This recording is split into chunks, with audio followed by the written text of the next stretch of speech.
By and by, it was getting up time. So I come down the ladder and started for downstairs. But as I come to the girl's room, the door was open, and I see Mary Jane setting by her old hair trunk, which was open, and she'd been packing things in it, getting ready to go to England. But she had stopped now with a folded gown in her lap and had her face in her hands, crying. I felt awful bad to see it.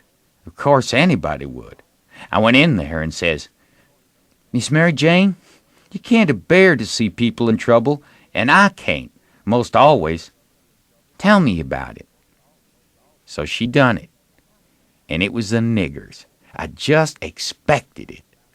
She said the beautiful trip to England was most about spoiled for her. She didn't know how she was ever going to be happy there, knowing the mother and the children weren't ever going to see each other no more. And then busted out bitterer than ever and flung up her hands and says, "Oh, dear, dear, to think they ain't ever going to see each other any more." "But they will, and inside of 2 weeks, and I know it," says I.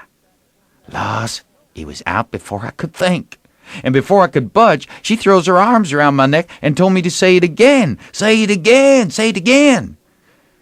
I see I had spoke too sudden and said too much and was in a close place.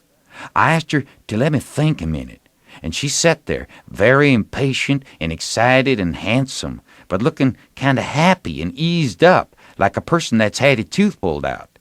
So I went to studying it out. I says to myself, I reckon a body that ups and tells the truth when he is in a tight place is taking considerable many risks, though I ain't had no experience and can't say for certain. But it looks so to me anyway, and yet here's a case where I'm blessed if it don't look to me like the truth is better and actually safer than a lie. I must lay it by in my mind and think it over sometime or other. It's so kind of strange and unregular. I never seen nothing like it. Well, I says to myself at last, I'm a-gonna chance it. I'll up and tell the truth this time, though it does seem most like setting down on a keg of powder and touching it off just to see where you'll go to. Then I says, "Miss Mary Jane, is there any place out of town a little ways where you could go and stay 3 or 4 days?" "Yes, Mr. Lothrop's. Why?" "Never mind why yet. If I'll tell you how I know the niggers will see each other again, inside of 2 weeks, here in this house, and prove how I know it, will you go to Mr. Lothrop's and stay 4 days?" "4 days?" she says. "I'll stay a year." "All right," I says. "I don't want nothing more out of you than just your word. I'd rather have it than another man's kiss the Bible." She smiled and reddened up very sweet, and I says, "If you don't mind it, I'll shut the door and bolt it." Then I come back and sat down again and says, "Don't you holler. Just set still and take it like a man. I got to tell the truth, and you want to brace up, Miss Mary, because it's a bad kind and's going to be hard to take, but there ain't no help for it.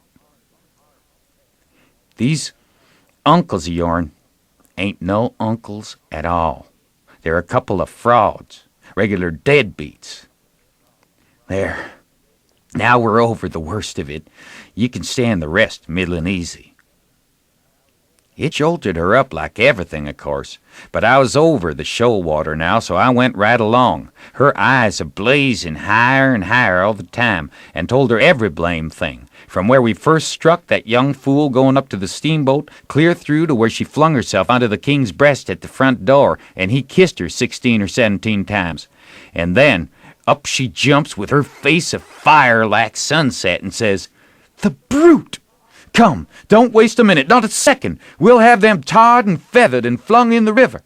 Says I, "Certainly, but do you mean before you go to Mr. Lothrop's, or—" "Oh," she says, "what am I thinking about?" she says, and sat right down again. "Don't mind what I said. Please don't. You won't now, will you?" Laying her silky hand on mine in that kind of a way that I said I would die first. "I never thought I was so stirred up," she says. "Now go on, and I won't do so any more. You tell me what to do, and whatever you say, I'll do it." Well, I says.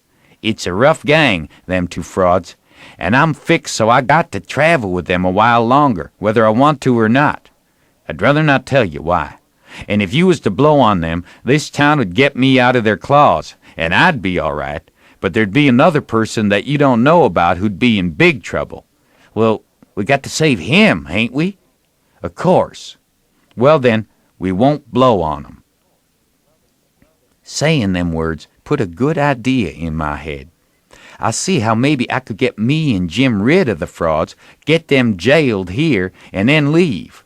But I didn't want to run the raft in the daytime without anybody aboard to answer questions but me, so I didn't want the plan to begin working till pretty late tonight. I says, Miss Mary Jane, I tell you what we'll do, and you won't have to stay at Mr. Lothrop's so long nother. How far is it? A little short of 4 miles, right out in the country back here. Well, that'll answer. Now you go along out there and lay low till 9 or 1/2 tonight, and then get them to fetch you home again. Tell them you've thought of something. If you get here before 11, put a candle in this window, and if I don't turn up, wait till 11. And then if I don't turn up, it means I'm gone and out of the way and safe. Then you come out and spread the news around and get these beats jailed. Good, she says. I'll do it. And if it just happens so that I don't get away, but get took up along with them, you must up and say I told you the whole thing beforehand, and you must stand by me all you can. Stand by you? Indeed I will. They shan't touch a hair of your head, she says, and I see her nostrils spread and her eyes snap when she said it too. If I get away, I shan't be here, I says, to prove these rapscallions ain't your uncles, and I couldn't do it if I was here. I could swear they was beats and bummers, that's all, though that's worth something. Well, there's others can do that better than what I can, and they're people that ain't going to be doubted as quick as I'd be. I'll tell you how to find them. Give me a pencil and a piece of paper. There. Royal Nonsuch, Bricksville. Put it away and don't lose it. When the court wants to find out something about these two, let 'em send up to Bricksville and say they've got the men that played the Royal Nonsuch and ask for some witnesses.